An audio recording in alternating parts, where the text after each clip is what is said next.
Mesdames et messieurs, nous sommes le samedi 23 septembre 2023. Deux titres font la une de l'actualité de ce journal hebdomadaire. Le verdict de la Cour d'appel sur l'affaire Ephrem Ngoula, où les inculpés ont été condamnés à 30 ans des travaux forcés. Puis, nous reviendrons sur la fin du stage de franchissement de police, session 2021 à Mengo. Mesdames et messieurs, bienvenue à tous.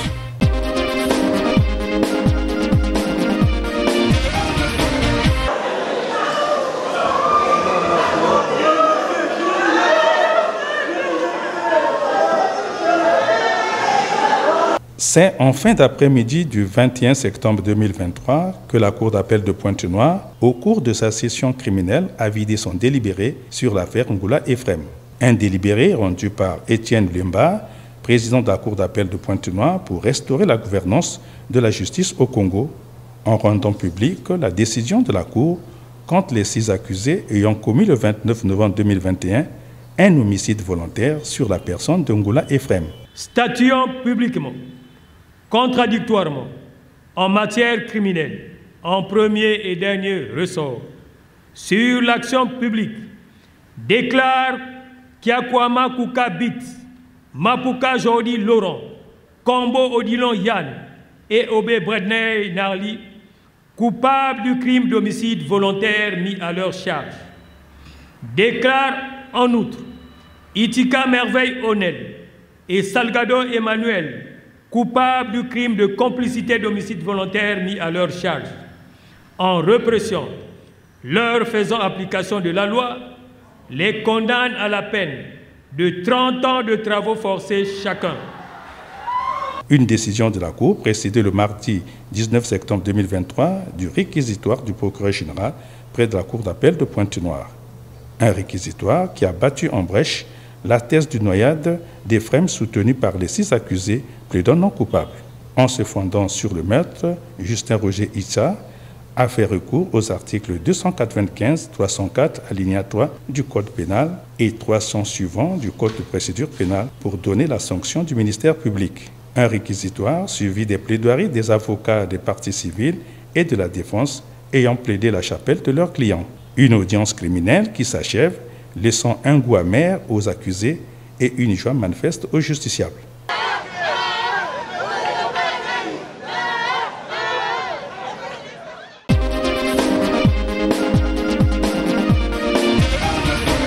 En général, commandant de force de police, représentant M. le ministre de l'Intérieur, de la décentralisation et du développement local, à l'occasion de la cérémonie marquant la clôture du stage de franchissement de police session 2021, les troupes d'honneur et celles de son district de police de Mengo sont rangées.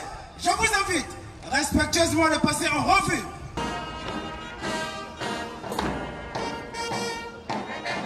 La place d'armes du centre d'instruction de police de Mengo dans le département du Kwilu a été le cadre requis pour la cérémonie de clôture du stage de franchissement de police session 2021 ce samedi 23 septembre 2023.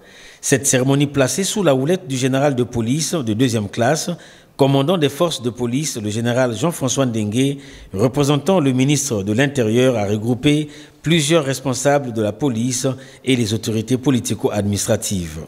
Au total, 412 candidats ont participé à cette formation donnant accès au diplôme d'officier de police. Le colonel Simplice Mbossa, directeur du stage, a demandé à l'assistance d'observer 1 minute de silence en mémoire de 3 stagiaires rappelés à Dieu au cours de cette formation. Une cérémonie qui marque la fin d'un exaltant travail d'instruction durant 6 mois de formation. Un échantillon de 10 premiers de la formation a été présenté avec, pour major, Aristide Ondélé, ayant obtenu 16,93 de moyenne. Les diplômes de fin de formation ont été par la suite remis aux stagiaires de cette promotion débaptisée André Anderson au Cana. S'en est suivi la lecture du texte de nomination au grade appuyé par le port des insignes de grade. Le général Jean-François Ndengue, prenant la parole, a félicité les nouveaux promus. À vous, nouveaux officiers, la présente cérémonie consacre la fin de votre stage. Je tiens à féliciter chacun d'entre vous pour avoir atteint ce jalon important dans votre carrière au sein, bien sûr, de notre corporation. Ce stage a été exigeant, a mis à l'épreuve vos compétences, votre détermination, votre engagement envers le service public. Vous avez passé des longues heures à vous former, à vous préparer pour les défis aujourd'hui de plus en plus complexes qui vous attendent. Vous avez réussi avec succès et c'est la témoin de votre dévouement envers la sécurité de notre nation et de votre désir de servir notre communauté avec intégrité et plus de professionnalisme. La visite de la stèle a marqué le clou de cette cérémonie militaire riche en contenu.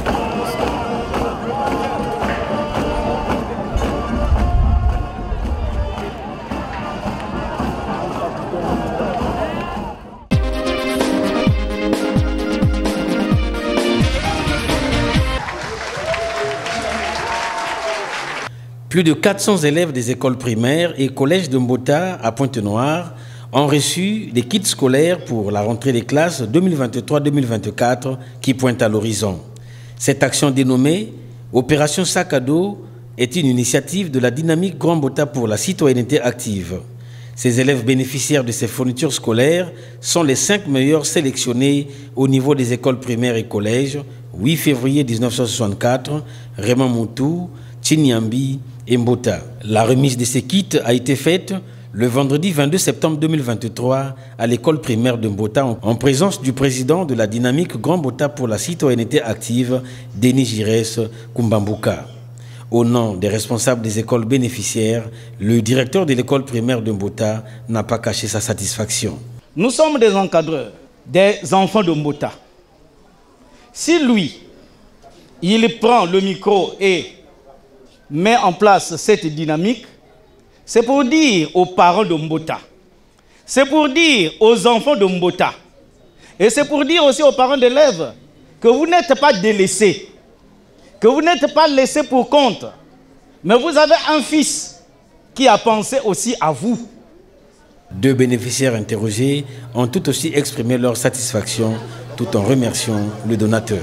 J'ai reçu un paquet de cahiers, 2 stylos, et la règle et un crayon.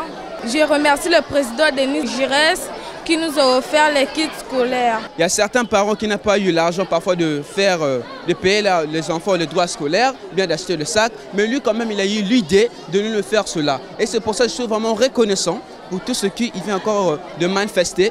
Enfin, cet acte de charité est une contribution de la dynamique Grand Mbota pour la citoyenneté active à l'épanouissement de la jeunesse congolaise. Cette initiative vise à encourager les meilleurs élèves de l'année passée.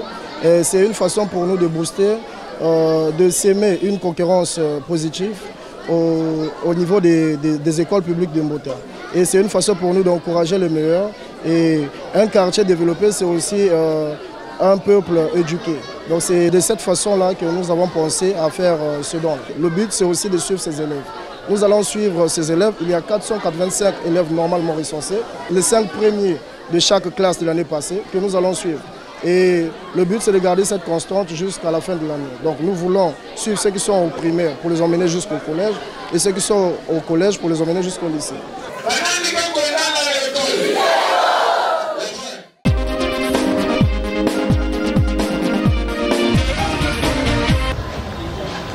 L'hôpital de référence de Dolisie dans le département du Niari a été le cadre choisi du 19 au 20 septembre 2023 pour le dépistage gratuit de la prostatite. Avant de démarrer cette campagne gratuite, le professeur Séraphin Odzébé, chirurgien urologue venant de Brazzaville, a présenté ses civilités au directeur départemental des soins et services de santé du Niari, lequel a projeté la mise en place d'un système qui permettra de dépister les patients depuis les centres de santé intégrés. Ici, à l'hôpital de référence de Dolisie, le monde concerné pour le dépistage est présent. Il s'agit bien évidemment des personnes âgées de 50 ans et plus. Au total, 190 personnes ont été dépistées au nombre d'elles, 30 malades à PSA élevé et 5 autres malades ayant des nodules prostatiques. Le professeur Séraphin Odzébé, chirurgien urologue. Nous venons pour la recherche sur le cancer de la prostate. Vous savez, le cancer de la prostate intéresse les hommes en général de plus de 50 ans.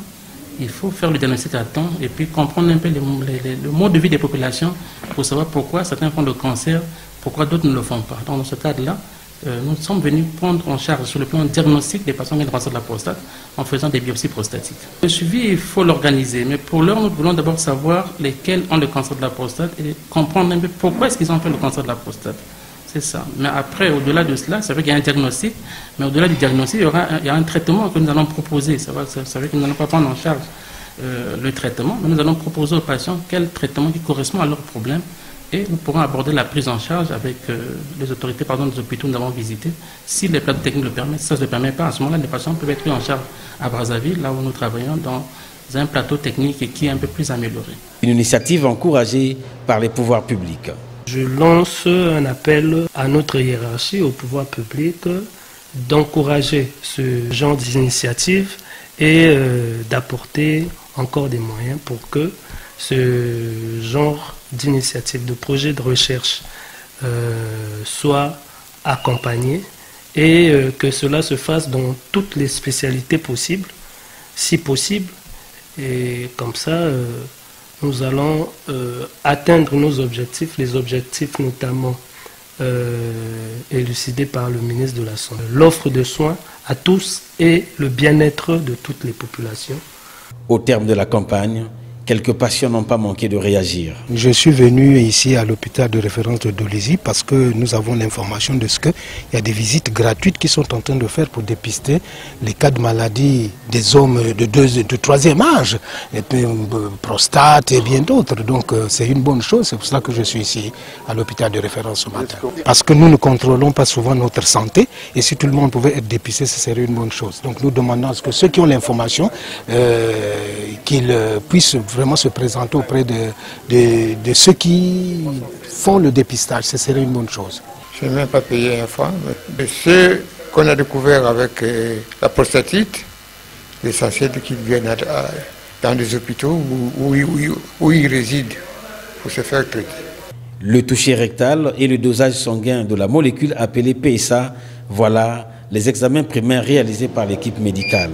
Cette campagne se poursuivra à Madingou et Kayi pour la zone sud.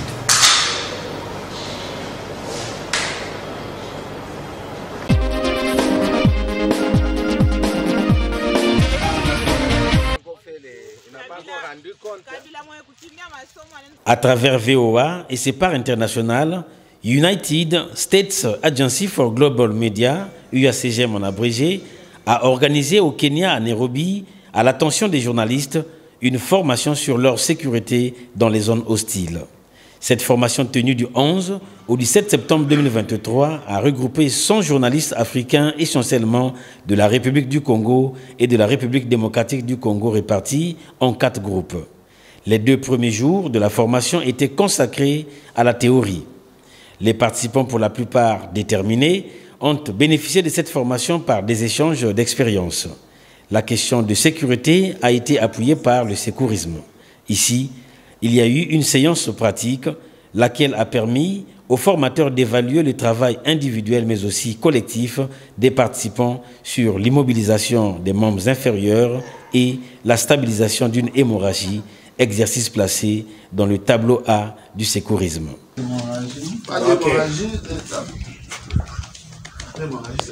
Quel est le droit de respiration?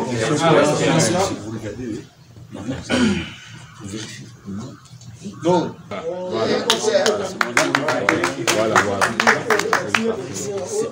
Ah, il y avait un autre restaurant là-bas, vous ne m'avez pas dit. Par la suite, la sécurité numérique, un autre volet de la formation, a permis aux séminaristes de savoir protéger leurs comptes et adresses électroniques dans ce monde où la piraterie numérique bat son plein.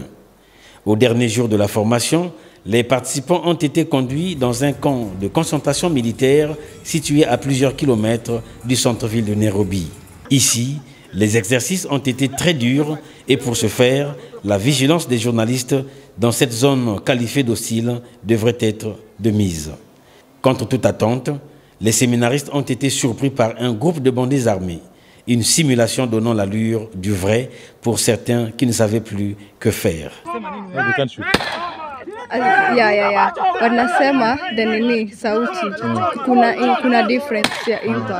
Une scène de simulation qui a donné le goût du risque aux chevaliers de la plume et du micro. DRTV HD International, la chaîne du bassin du Congo, partenaire idéal de la Voix de l'Amérique VOA, a été bien représentée au cours de cette formation titanesque, soldée par la remise des certificats. Si vous allez prendre par exemple...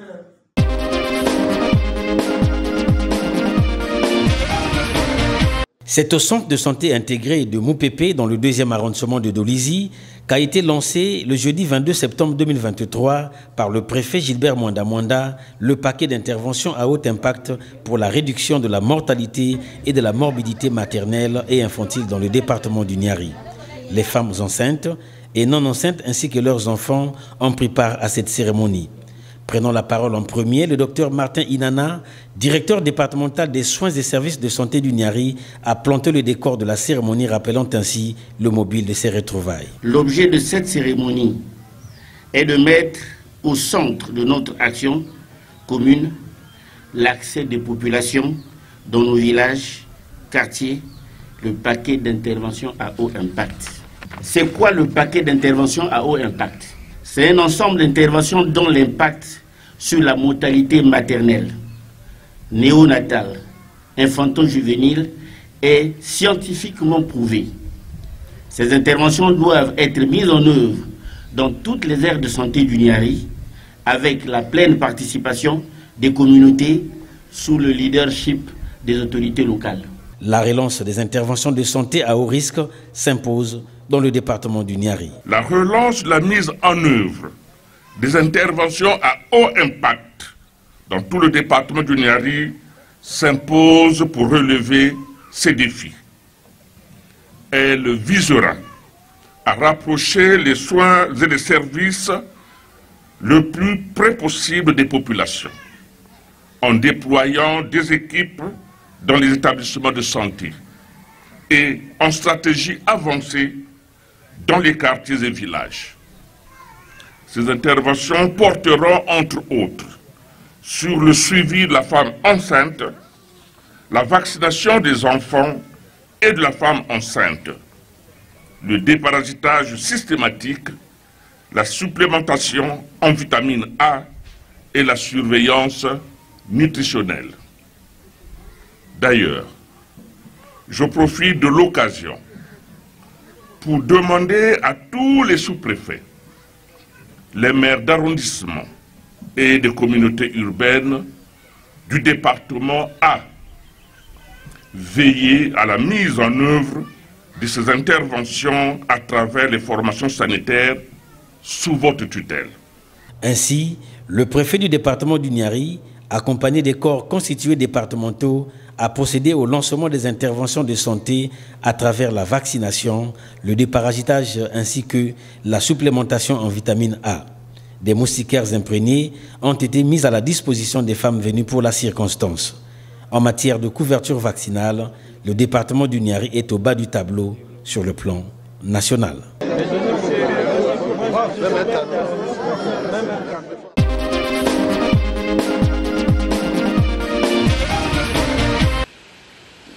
Le chemin de fer Congo-Océan, CFCO en sigle, a tenu ce mardi 19 septembre 2023 à Pointe-Noire son conseil d'administration session bilancielle 2021. Cette session dirigée par Jean-Louis Osso, conseiller du chef de l'État, chef de département des transports et président du conseil d'administration du CFCO, a connu la présence des experts, administrateurs et cadres de cette structure. L'adoption des états financiers 2021, voilà le point essentiel figurant à l'ordre du jour de cette session bilancielle.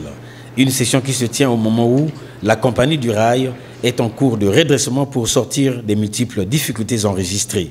Son directeur général, Ignace Nganga, souhaitant la bienvenue aux participants. Nous sommes réunis aujourd'hui pour la session bilancielle 2021.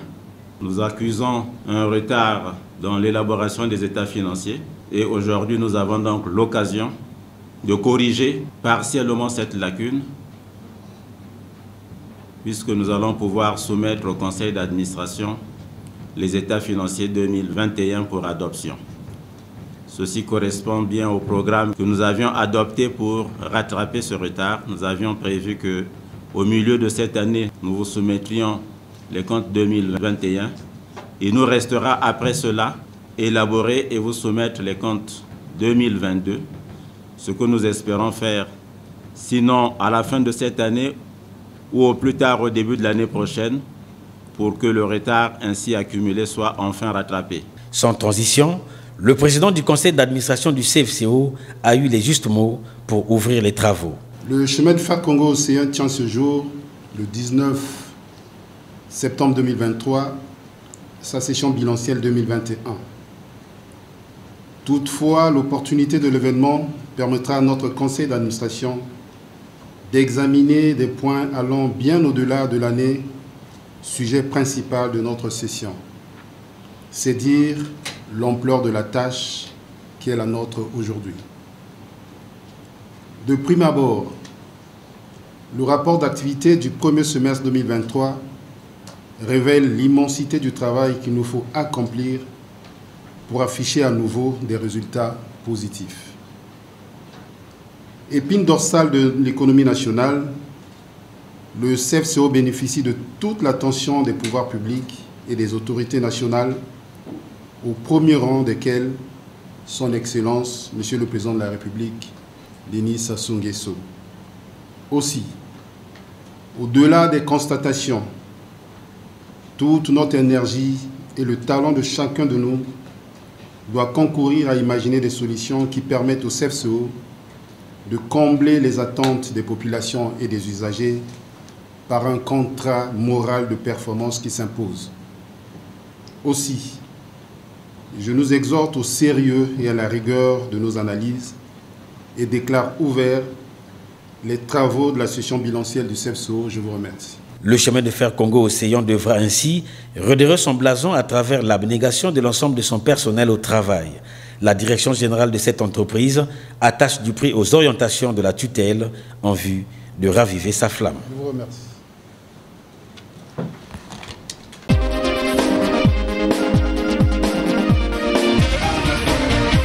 En vue de s'imprégner de la situation sanitaire des postes de santé de Kimongo et Lundelakai, le docteur Martin Inana, directeur départemental des soins et services de santé du Niari, a effectué la semaine dernière une visite de travail dans le district sanitaire de Kimongo-Lundelakai.